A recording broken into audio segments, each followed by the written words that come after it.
एक मंच पर बैठकर इस बात को यकीनी बनाने के लिए कि आने वाली 4 तारीख को जो निगम के चुनाव दिल्ली में हो रहे हैं उसमें सारे मिलके एक तरफा भारतीय जनता पार्टी को विजय बनाने के लिए सारे यहाँ पर इकट्ठे हुए हैं। और मैं मीडिया के माध्यम से अपने साथियों को, अपने भाइयों को, अपने बंधुओं को ये अपील करूँगा कि ये मौका है कि दिल्ली के अंदर दोबारा से भारतीय जनता पार्टी को निगम के बीच में लाने का, क्योंकि बहुत बड़ी जिम्मेवारी जहां दिल्ली सिख गुरुद्वारा प्रबंधक कमेटी के हम लोग कर रहे हैं, हमें बहुत बड़ा सहयोग भारतीय जनता पार्टी की तरफ से हर तरफ से मिलता है कि जिस वक्त हमारी कोई भी मांगे हो, जिस तरीके से भी आपको बताया कि करतारपुर साहब का लांघा वो ऐतिहासिक समा, जिस वक्त पाकिस्तान के साथ हमारे संबंध अच्छे ना होने के बावजूद भी हमारे प्रधानमंत्री जी ने ये लांघा खोला और हर उस सिख की अरदास जो पिछले 75 सालों से 70 सालों से कर रहे थे, उसी गुरुद्वारे गुरदामा के दर्शन दीदारों की वो पूरी हुई। सीएए के बारे में अगर बात करें, हमारे काबिल के आए हुए अफगानिस्तान से भाइयों का नाम जब लाइन में नहीं था, उसको डलवाने का काम उस वक्त के गृह मंत्री श्री राजनाथ सिंह जी ने हमारे आग्रह पे किया और इतनी बड़ी राहत हमारे अफगानिस्तान के भाइयों को जो दिल्ली में और देश के अंदर यहाँ पर अफगानिस्तान से आए हुए हैं उन की तरफ से हुआ। गुरु तेग बहादुर साहब के 400 साला प्रकाश पुरब वहाँ पर मनाया गया, जहाँ से तकरीबन 350 साल पहले उनकी शहादत का फरमान किया गया और देश के अंदर एक सद्भावना का जो मिसाल दी गई, एक एग्जाम्पल क्रिएट किया गया, वो सिर्फ और सिर्फ माननीय प्रधानमंत्री नरेंद्र मोदी जी ही कर सकते थे। सो ये ऐसी जो देने हैं, हमारा फर्ज बनता है कि हम इन सारों को देखते हुए अपने प्रधानमंत्री जी और उनकी पार्टी का सारे साथ दें। बहुत सारी आगे लिस्ट है, क्योंकि दिल्ली में रहते हुए तकरीबन 34 साल इतनी बड़ी लड़ाई हमने लड़ी 1984 के कत्लेआम की, और जो एसआईटी बनाने का काम किया वो भारतीय जनता पार्टी की सरकार ने किया। और उसकी वजह से मैं समझता हूँ कि सिखों का सबसे बड़े जो दुश्मन है सज्जन कुमार आज देश के उस जेलों के अंदर है जहाँ पर हम कभी उम्मीद नहीं करते थे, जो क्योंकि हम उम्मीदें छोड़ चुके थे। जो लड़ाई पिछले 34 साल से लड़ रहे थे उसको जेलों के अंदर पहुँचाने का काम भी सरकार ने किया। ये लड़ाई हमारी अकेले की नहीं। और आज कहीं अगर हम इसका कंपैरिजन करें तो दूसरी तरफ आज कांग्रेस की वो सरकार, कांग्रेस की पार्टी किस तरीके से उन्हीं कातिलों को जो एक चिन्हित बंदे हैं, चाहे सज्जन कुमार हो, जगदीश टाइटलर हो, कमलनाथ हो, आज जगदीश टाइटलर जैसों को उसकी जो कमेटी बनाई गई है, ये इलेक्शन कमेटी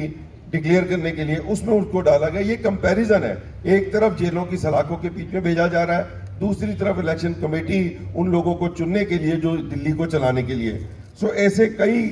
काम हुए, जैसे आपको बताया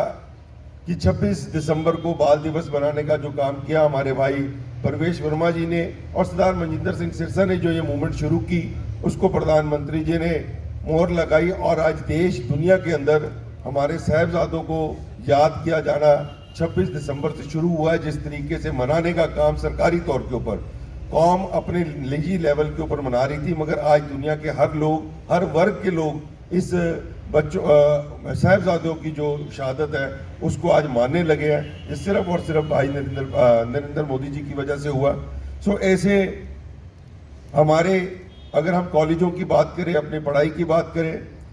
मुझे याद है वो समय जिस वक्त स्मृति ईरानी जी एजुकेशन मिनिस्टर हुआ करती थी। एक तरफ बाकी यूनिवर्सिटीज़ को उनकी मान्यता कम हो रही थी, उनको ख़त्म किया जा रहा था, मगर दिल्ली के अंदर सिखों को जो मान्यता मिली माइनॉरिटीज़ की, उसको 50% रिजर्वेशन हमें अपने कॉलेजेस में मिले, वो सिर्फ और सिर्फ भारतीय जनता पार्टी की तरफ से हुआ। और स्मृति ईरानी जी का हमने धन्यवाद भी किया और उनकी वजह से आज दिल्ली के अंदर अपने इंस्टीट्यूट्स में हम 50% से ऊपर अपने बच्चों को पढ़ाई करवा सकते हैं। उनकी एडमिशन्स के अंदर जो हमें रिजर्वेशंस मिली है, हम उसके लिए भी इनका धन्यवाद करते हैं। और जो 50 साल के इतिहास के अंदर कभी नहीं हुआ, कोविड के समय में जब हमें पता चला कि जिस वक्त बहुत ज़्यादा त्रासदी आई, लोग घरों से निकलना बंद हो गए, गुरुद्वारों के अंदर संगत नहीं जाती थी, उस वक्त जिस वक्त फंड्स को, उस सिस्टम को चलाने के लिए फंड्स की जरूरत पड़ी, तो हमने देखा कि पिछले 50 सालों से जितनी भी कमेटियां आई है, किसी ने FCRA की डिमांड नहीं की, जो फॉरेन करेंसी रिजर्वेशन जो होती है, और बार बार उनकी जो एप्लीकेशन थी वो रिजेक्ट होती रही। हमने उसी वक्त FCRA को गृह मंत्री जी से कह के उसको चालू करवाया। सरदार मनजिंदर सिंह सिरसा उस वक्त अध्यक्ष होते थे, और ये FCRA हमें मिलने से जो हमारे बाहर बैठे लोग जो गुरुद्वारों के प्रति अपनी श्रद्धा रखते हैं, उन्होंने जिस तरीके से ये वहाँ फंड्स दिए, उससे ये सारे काम जो सुचारू रूप से चल सके। सो ऐसे कामों को देखते हुए गुरुद्वारा प्रबंधक कमेटी के सिस्टम को चलाने के लिए जो सरकार ने हमें सहयोग दिया, हम उनके धन्यवादी हैं। और एक